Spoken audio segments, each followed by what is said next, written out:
Hey guys, I just wanted to take this time to invite you to Family Conference April 26th and 27th. The cost is $20 for an individual or $35 for a family. You can register online at westsideeldorado.com. It's going to be a great time of encouragement for your family, and I hope to see you there.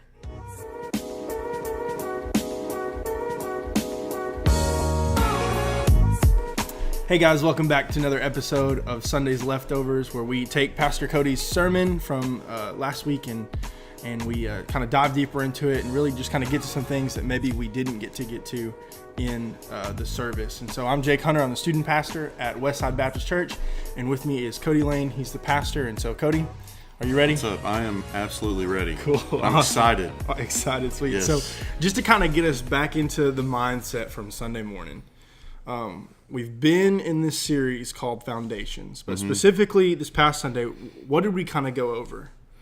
Well, in Matthew chapter 7, that's kind of what we're going over. We're talking about the different characteristics of the kingdom all throughout the Sermon on the Mount and what it looks like to be built on a rock, having a foundation that is built on the rock. And so this past Sunday, we talked about the golden rule that we've all grown up with, to treat others the way we want to be treated, and then entering through the narrow gate. Those were the two passages we covered. Cool. So kind of the underlying phrase, I would say, for the series is a house built on the rock. Yes. Right? So what does it mean to have your house built on the rock? I know you talked about a couple different meanings for that this past Sunday. So can you get back into that? Yes. Jesus clearly defines what it means to be built on the rock, which is the wise man that he describes at the end of chapter 7, that builds his house on the rock by hearing God's word and doing what it says. So someone that's built on the rock is someone who responds to the word by doing what it says. And so that's what that means. Cool. Awesome. Yeah. Another thing you talked about was being a doer of the word instead of a hearer of the word. So explain to me kind of what you mean by that. Okay. I think a lot of times we can hear God's word and let it go in one ear and out the other, and not really apply it to our life. And so, what we see is we just get in kind of a routine, maybe of going to church every Sunday and hearing, a pastor speak, and maybe sometimes there's not clear application of how to do that. But I think, it's the job of the pastor when he preaches to give points of application where they can live that out. But I also think, in our day-to-day life, as we read God's word, we need to live that out and to seek, okay, God, how are you leading me through what you're saying to me here, and how can I practically live that out from day to day? So. Yeah, that's definitely an important thing, and it reminds me of the fat babies. Fat babies analogy that you talked about a couple weeks ago. But anyway, another thing we talked about yesterday was kind of two different gates to walk through, right? There's this wide gate and there's this narrow gate. I loved yesterday how you kind of really just described both gates, and you kind of gave some, I can't think of the word off the top of my head right now, just some details of each of the gates. Can you do that again about the wide gate? Yeah, well, Jesus tells us to enter through the narrow way. He starts that little passage with that. And it's almost as if he's urging us to go that way. Like when you're traveling down the road, you see two ways. I don't know if you've ever had a co-pilot with you and they're like, go right, or go left. Yeah, that's my wife every time I drive. Okay. Yeah. That's what Jesus is doing here. We just need to let Jesus drive. How about that? But Jesus, he's saying, take the wheel from Pastor Cody.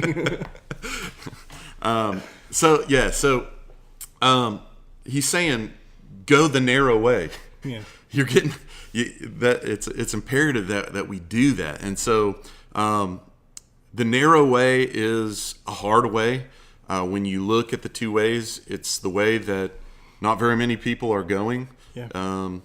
Most people are going through the broad gate, and it's the broad gate is easy to go through. It's a gate that you really requires nothing of you. It's actually it's more inviting. You can think any way you want to, as long as you don't judge other people or have any truths or anything like that. You can say anything you want to, believe anything you want to, do anything you want to. If it feels good, you can do it. You can swerve to the right, to the left, stay in the middle, and it really requires nothing of you. But the narrow gate is hard because there is a certain way to live, and that's the way Jesus is telling us.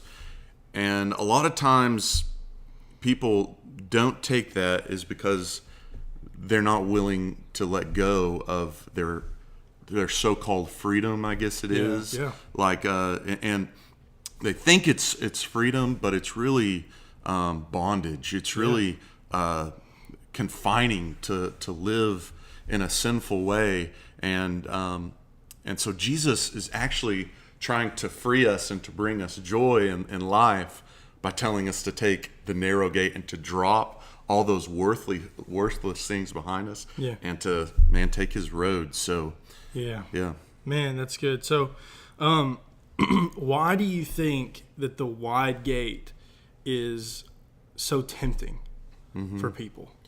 I think the previous verse answers that. It says, therefore, that golden rule, that however you want people to treat you, treat them. Yeah. The first word in there points back to the previous set of passages, which point to God. And I think the reason we want to take the narrow way is because we don't look to God. We look to ourselves, and we're selfish people. So the wide way, you mean? The Right. reason we want to take the wide way is... Yeah. So what was your question? I'm sorry. It's all good. So we're talking about the wide gate. Why is it so appealing, or why is it so tempting for people to take the wide way? Because they're selfish. Because they're selfish. I think they want to hold on to those things, and they're not willing to let go of those things and to look up towards God. And so I think that's the main reason. We're selfish people. We focus on ourselves and our wants and our rights and desires, and we don't live for others and the way, we don't treat people the way we want to be treated because we're selfish. Yeah. So, and I think sometimes it could even just be a lack of understanding of God and who He is, and and the true joy that He brings to our lives. Absolutely.